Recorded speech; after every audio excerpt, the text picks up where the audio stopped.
393장입니다. 우리들의 싸울 것은 혈기 아니요 우리들의 싸울 것은 육체 아니요 마귀 관계 힘써 싸워 깨쳐버리고 죽을 영혼 살릴 것일세. 일심으로서 힘써 나가세. 일심으로서 힘써 싸우세. 마귀 관계 붕괴하는 인류 전쟁에 성전고를 울리기까지. 우리 하나님 말씀 에스더서 1장입니다. 에스더서 1장 1절에서 끝절까지 말씀 교독합니다. 1절 말씀 제가 먼저 받들어 봉독드립니다. 이 일은 아수에로 왕 때 된 것이니 아수에로는 인도로 구스까지 127도를 치려하는 왕이라.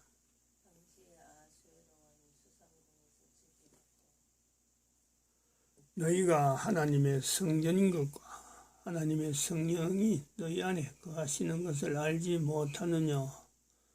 모든 정사와 권세와 능력과 주관하는 자와 이 세상과 오는 세상 일컫는 모든 이름 위에 뛰어나게 하시고 또 만물을 그 발 아래 복종하게 하시고 그를 만물 위에 교회의 머리로 주셨느니라.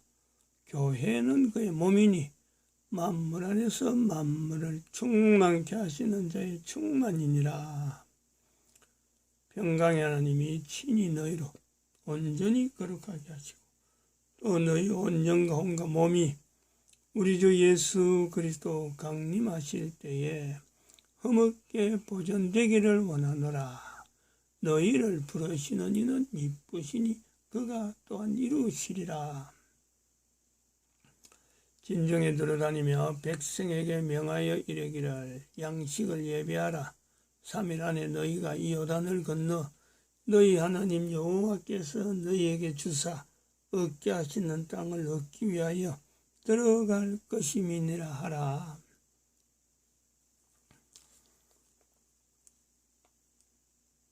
너는 하나님과 항상 우리를 그리스도 안에서 이기게 하시고 우리와 말미암아 각처에서 그리스도를 아는 냄새를 나타내시는 하나님께 감사하노라.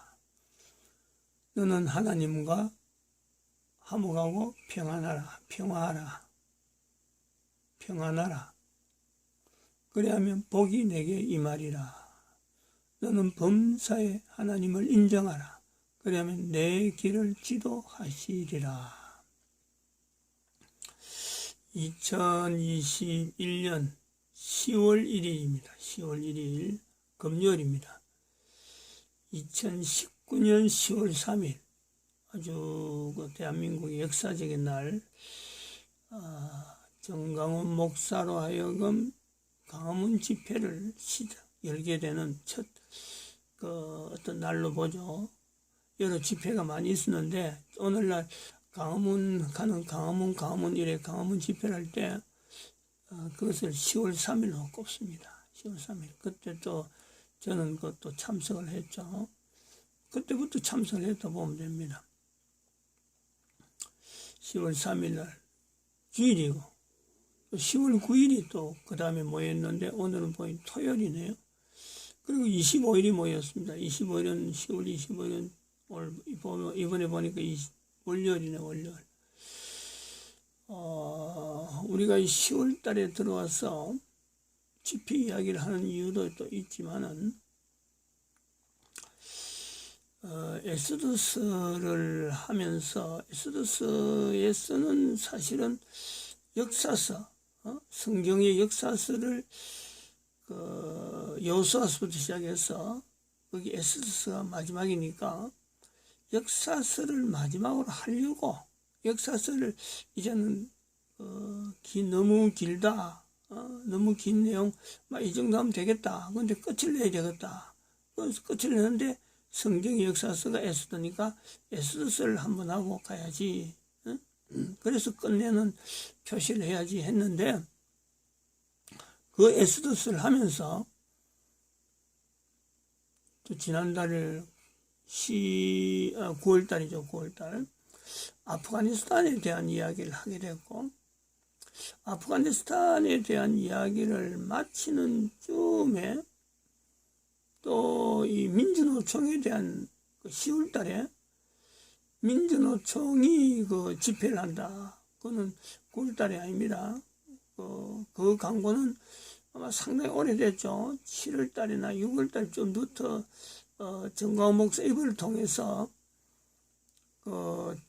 민주노총이 지금 10월 달에 나라를, 대한민국을 접수하는 그런 집회를 열고, 그게 나오는 구호를 보니까 미군 철수, 완전히 정치적인 내용 가지고, 그리고 집 어떻게 해라, 집세 어떻게 해라 하는 이런 내용을 갖고 주제로 나오면서 대한민국을 접수하겠다, 이렇게 이야기하는. 그래서 그런 집회가 있는 날짜가 10월 달인데 정확한 날짜는 모릅니다. 그래서 그걸 염두에 두면서 아프가니스탄에 대해서 이야기를 마치면서 민주노총 요 이야기를 참고해라 하고 우리가 했습니다. 그 9월달을 마감을 했어요. 그 민주노총이라고 하는 주제를 가지고 이제는 이달 10월달부터 하는데, 제가 또 민주노총에 대해서 그동안 자료를 모아놨고 특별히 여기서만 주장할 그런 어떤 특별한 내용은 있는 게 아닙니다. 민주노총은 경험은 있죠. 경험은 민주노총에 대한 경험, 또 울산서부터 시작해서 구미에 와보니까 또 그 흔적이 나오더라고요. 그래서 그런 것이 있는데, 그 당시에 구미 와서 남겨놓은 자료는 사진은 찍어놨는데, 그 사진은 지금 찾아보려고 하니 워낙 내가 사진을 많이 찍으니까 그냥 어디 있는지 모르겠더라고. 지금 못 찾아요, 지금.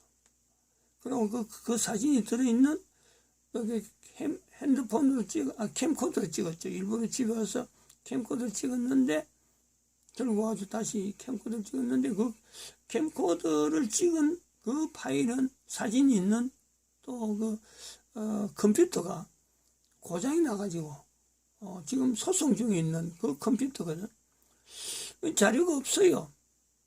자료가 없는데, 대한민국에 있어서의 민주노총이라고 하는 이 문제는 대한민국의 그 어떤 국가 역사잖아요. 대한민국과 공산주의를 할 적에 여기 있네. 적어놨네. 대한민국과 공산주의 5월달에 적어놨네. 5월달에. 여기에 지금 현재 적군이 있다. 적군이 주사파, 의뢰자본력, 민주노총, 신학자, 개신교 신학자를 말합니다. 요 어떤 적군의 무리를 이렇게 표현할 정도로 벌써 5월달부터 민주노총에 대한 그 집회 이야기가 나왔던 것 같아요.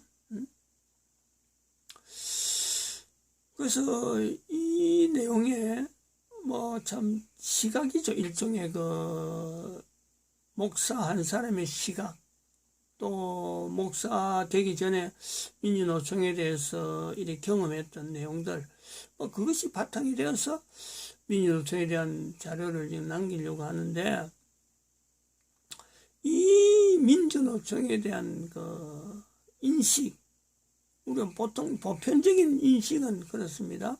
그걸 깨야 되는데, 그걸 깨기 위해서 사실은 또 제가 이걸 남기려고 하는 시도를 하는지도 모릅니다.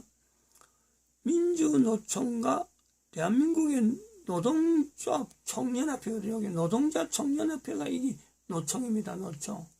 대한민국에는 유일하게, 전 세계하고 아마 유일하다고 볼 수 있습니다. 또 다른 나라가 있는지 모르는데, 이 민주노총이 있기 전에 또 노총이 하나 있어요. 무슨 노총? 한국노총. 한국노총이 있어요. 한국노총. 그게 오래전부터 대한민국의 노동력에 대한 어떤 기본권을 나타내기 위한 하나의 연합회죠. 총연합회. 내가 이 한국노총에 대한 내용을 이야기하려면은 또 1970년도에 1970년도에 내가 74년도인가 그때 회사를 다녔거든요. 진해화학이라고. 그때는 뭐 회사에 이 노동 이렇게 하는 건 모릅니다. 노동이라는 이런 게 있는지 노동조합이 있는지 모릅니다. 근데 그 회사는 미국에서 지원해갖고 지원 회사라서 노동조합이요 아주 활발해요. 활동해요. 그때가 한국노총입니다. 1974년도 한국노총이 있을 때 그 들어갔는데 노동조합 하는 사람이 뭐 한 번씩 와서 강연도 하고 그래 하고 우리 근무한 데 와서 그런 것도 있었어요. 근데 그렇게 있는데 해왔는데 민주노총은 1990년도 그래야 될 겁니다. 1988년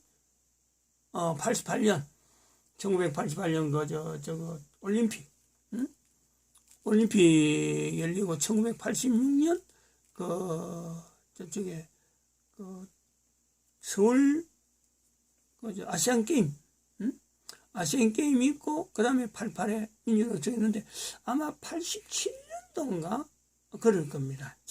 바로 그 중간에 있어요. 이 민주노총이 민주노총의 형성이 그게 그 울산에서 됐었거든. 바로 그 현장에 내가 있었거든. 그랬는데 이 민주노총이 왜 그러면 노총이 두 개인데 두 개는 좀 혼란스러운 거든. 뭐 굉장히 그동안 혼란스러운 것도 있었고 근데 이게 형성이 되고 88년도 만약 90년도라 하면은 90년도 30년 지난 지금 2021년 그렇잖아요. 그런지 민주노총이 대한민국 정부 문재인 필요 없다는 거지. 자기들이 접수하겠다. 그래갖고 나오는 게 10월달이란 말이에요. 이게 적은 일이 아니잖아요. 근데 대개가 사람들이 일반적으로 민주노총 가면은 노동조합에 하는 일종의 대한민국은 두 가지의 노총이 있는데 그 중에 민주노총이다. 노동자의 활동으로만 본단 말이죠. 그게 아니라는 거지.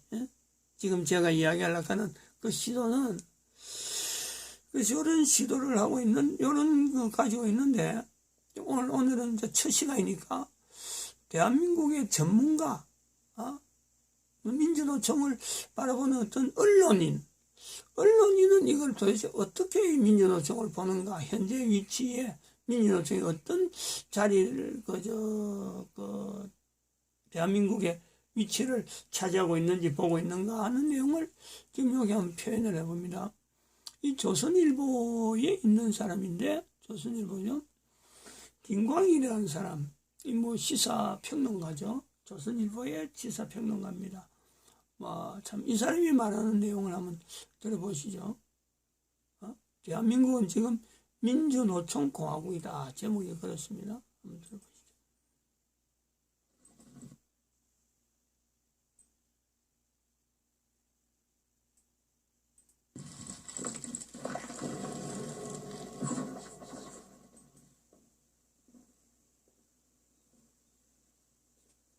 오늘은 제목을 한국에만 있는 것, 한국에만 없는 것, 이렇게 한번 잡아봤습니다. 올 5월인가요? 코스모진이라는 관광회사가 한국을 찾은 외국인 관광객 1,050명을 상대로 해서 물어봤습니다. 한국에서 당신이 발견한 가장 독특한 문화, 독특한 장소가 어디입니까? 잠깐만 제가 여기에 하나 토를 답니다. 이게 언제 나오냐면은 2018년 11월 4일 날 11월 14일 방영된 겁니다. 54%의 대답이, 여러분 놀라지 마십시오, 고속도로 휴게소를 꼽았습니다. 외국인들 눈에는 한국에 오면은 고속도로 휴게소에 대단히 쇼핑몰이 있네, 와 이렇게 큰 규모 유락시설이 있는 거야, 아마 이렇게 보는 모양입니다. 한국에만 있는 것 이렇게 얘기를 했기 때문에 또 다른 거 하나 꼽아볼까요? 제 눈에는 한국에만 있는 것이 우리의 독특한 팁 문화입니다. 팁. 음식점에 가서 팁을 줄 때 여기에서는 음식 다 먹고 그 다음에 나가면서 음식값 전체의 한 15%, 이 정도를 고맙소 이런 의미로 팁을 주지 않습니까? 우리는 일식집에 가면은 밥 먹는 중간에 종업원 불러서 줍니다. 술잔에다가 5만 원짜리 말아서 주기도 하죠. 한때는 일식집에서 그러더니 요즘은 웬만한 음식점에서 많이들 합니다. 심지어 음식을 먹기 전에 주문 단계에서부터 종업원한테 상당한 액수 팁을 줄 때도 있습니다. 그러면 그 종업원이 추가로 아주 귀한 반찬을 더 갖다 주기도 하지요. 이게 도대체 무슨 거래인지 때로는 손님과 종업원 사이에 뇌물 냄새가 나기도 합니다. 오늘 한국에만 있는 것, 그 얘기의 핵심 포인트는 지금부터 드리려고 하는 말씀입니다. 민노총이 서울 서초동 대검찰청 로비를 점거를 했습니다. 여러분, 대검찰청이 어떤 곳인지 다 아시죠? 검찰총장 집무실이 있는 겁니다. 우리나라 최고의 수사기관인 겁니다. 우리 검찰의 수뇌부가 다 몰려있는 곳이 바로 대검찰청 청사입니다. 보통 사람들은 떨려서 못 들어가는 곳이기도 하지요. 그런데 민노총 간부 여럿이 대검찰청 로비에 앉아서 사실상 점거 비슷하게 하면서 문무일 나와라. 검찰총장은 우리의 면담 요청에 응하라. 이러면서 큰 소리를 친 겁니다. 어떻게 보면 무서울 게 없는 사람들 아닌가 이런 생각이 드는 겁니다. 아마 문무일 검찰총장 좌불안석이었을지도 모르겠습니다. 저 사람들이 나를 만나러 왔는데 가서 만나야 되는지 아니면 계속 버텨야 되는지.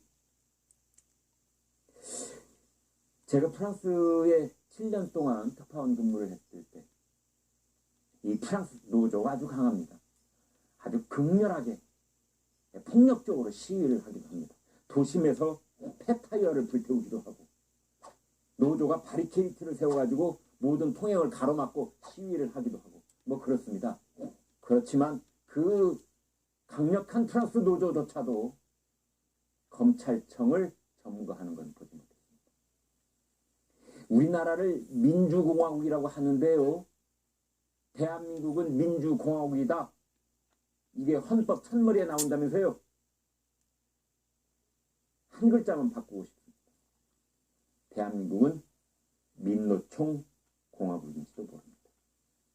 이 사람들은 최근에 서울 고용노동청, 대구 고용노동청장실, 김천시장실, 한국자볼드 점거 농성했습니다. 심지어 집권당인 더불어민주당의 원내대표 홍영표 의원의 사무실도 지금 점거하고 있습니다. 홍영표 원내대표는 모멸감을 느낀다. 민노총 사람들은 말이 안 통한다. 이렇게 불만을 터뜨리긴 했지만 실질적으로 그 사람들을 처벌하려는 그런 의지를 실어서 절차를 밟고 있지는 않습니다. 오늘 저희들의 테마가 한국에만 있는 것, 한국에만 없는 것이기 때문에 자동차 운전 문화에 관한 얘기를 잠깐 해볼까 합니다. 우리는 자동차 상향등을 번쩍번쩍 하면은 이게 무슨 의미죠? 비켜! 어디다 대고 감히 끼어들지 마! 뭐 이런 뜻입니다. 제가 살았던 유럽에서는 상향등을 가볍게 번쩍번쩍하면 먼저 가시지요. 제가 양보하겠습니다. 이런 의미입니다. 혹시 우리나라 민노총은 지금 상향등을 번쩍번쩍하면서 내 앞을 비켜! 우리 요구를 당장 들어줘! 뭐 이런 운전 습관을 점거농성에서 드러내고 있는 건 아닌지. 유럽에서는 자동차 운전하면서 클렉션 누르는 일이 그리 많지 않습니다. 그런데 한 번은 모든 자동차들이 클렉션을 마구 누르길래 깜짝 놀랐는데 봤더니 교회에서 결혼식 끝나고 나온 커플들이 있으니까 축하의 의미로 클렉션을 누릅니다. 우리는 클렉션 언제 누르죠? 비켜! 어디를 끼어들려고 그래? 당장 비키지 못해? 이럴 때 클렉션을 누릅니다. 우리나라에 없는 것. 그것 중에 하나는 자동차를 운전하면서 내가 양보하겠소. 먼저 가시오. 이런 의미를 담은 사회적 약속, 운전자들의 오래된 관습으로 굳어진 어떤 신호 이런 것이 없습니다.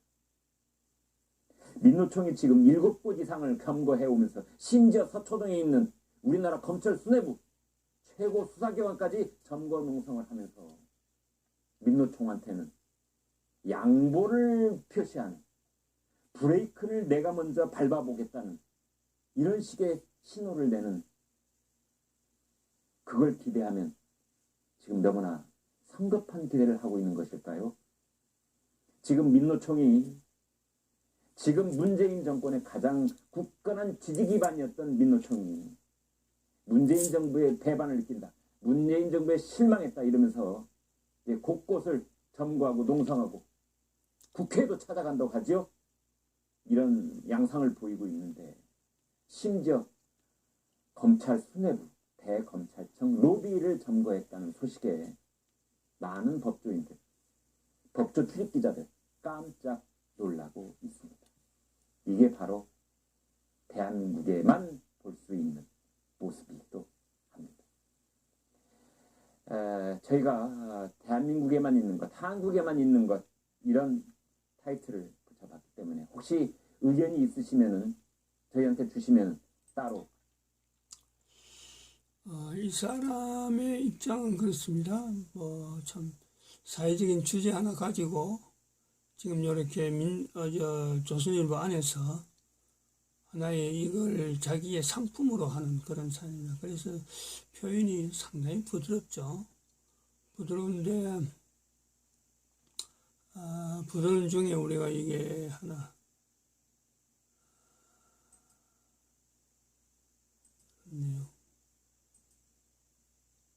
민주국가하고 민주 말이 나죠. 표시를 못했네. 여기 근처에서 나오죠.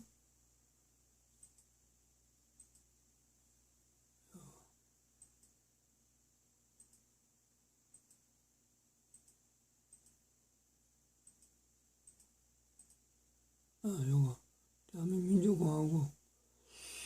대한민국인데 대한민국은 민주노총공화국.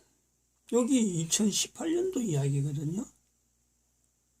요 말을 아마 이 민주노총에서 이걸 인용을 하는지 모르겠어요. 이 사람이 지금 2018년도에 말했는데 3년 전입니다. 3년 전에 말한 내용을 지금 2021년 10월이니까 딱 3년이잖아요. 요걸 현실화로 받아들인지 모르겠어요. 이 말 자체를. 응? 이 말을 듣고 그래, 자기들이 뭐 말이 민주노총 공화국 괜찮네, 아마 이런 식으로 받아들인지 모르지만은 지금 2021년 10월 달에 대한민국을 접수하겠다, 문재인이도 같은 편인데 니 내려와, 이런 식이에요. 같은 편끼리 지금 하면서 노선이 다르다는 거지. 요걸 우리가 좀 들어야 됩니다. 요도 지금 표현이 나왔잖아요. 문재인 못 믿겠다, 내려와, 이거거든요. 지금 10월달은 노선이 다르다는 거지. 노선이. 일반 사람들은 민주노총과 민주노총 같은 편, 지금 문무일 가는 것도 다 검찰청이 있을 때 검찰청장 할 때 되니까 다 같은 편으로 보는 민주노총 주사파, 그 다음에 이거 여러 가지 어떤 구조, 특별히 북한서 지령, 그들에 의해서 민주노총 움직인다. 그래서 이거 민주노총 하면은 그냥 대한민국의 어찌 보면 좌파 세력의 노동조합, 그들이 많이 활동하는 노동조합, 이렇게만 본단 말이죠. 여기에서 지금 현재 이런 검찰청을 점령해도 같은 편이 하는 거니까 이래가지고 봐줬다는 거지. 이것이 대한민국을 지금요 어렵게 만드는 분명한 요소가 있습니다. 지금 그 정광훈 목사도 민주노총에 대해서 민주노총이 참 대한민국을 접수한다 했으니까 여기에 대해서 반발로 대한민국의 국민들이 일어나야 됩니다 하고 말은 했는데 실제로 지금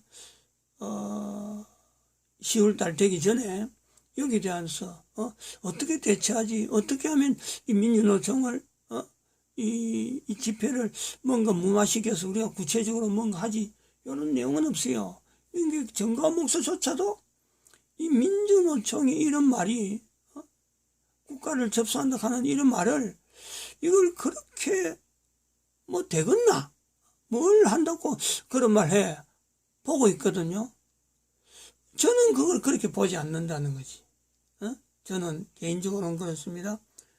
뭐 나중에 이야기가 나오겠지만은 제가 현대에 있을 때에 이 민주노총이 결성될 당시에 내가 현대에 내 마지막 그 현대의 생활을 하고 있던 중이라, 그리고 나오고 나서 제가 나오고 난 뒤에 민주노총 집회 막 바로 생겼습니다. 바로 그 분위기를 내가 너무 잘 알아요.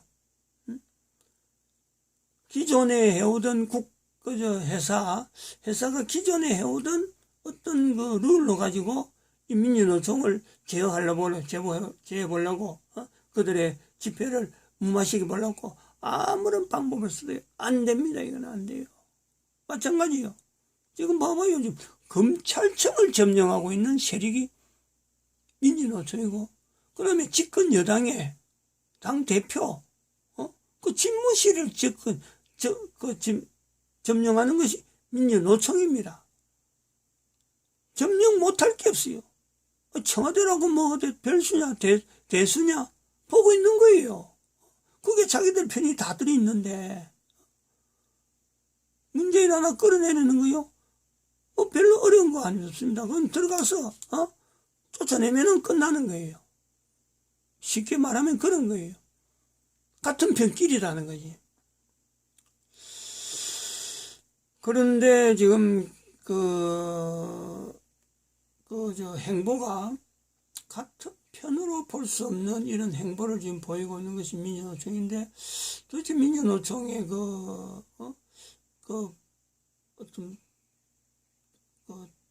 원류 아니면은 이들을 좌우하는, 분명히 여기도 뭔가 조정되는 게 있는데 이것을 어디서 잡아야 되느냐, 이거를 이야기를 하는, 이거를 지금 김광일 씨 같은 사람도 그냥 자기가 그 제목 하나 내놨고 일종의 돈 버는 거죠. 이런 형태입니다. 민주노총이 그렇게 돈 벌기 위해서 뭐 말을 이렇게 돌리고 하는 그런 대상이 아니에요. 이거는 끔찍한 거죠. 제가 그 끔찍하다고 하는 이런 표현을 할 정도의 나름대로의 경험이 있으니까 이런 주제를 가지고 나왔고, 그리고 또 아프가니스탄하고 연결해서 그렇습니다.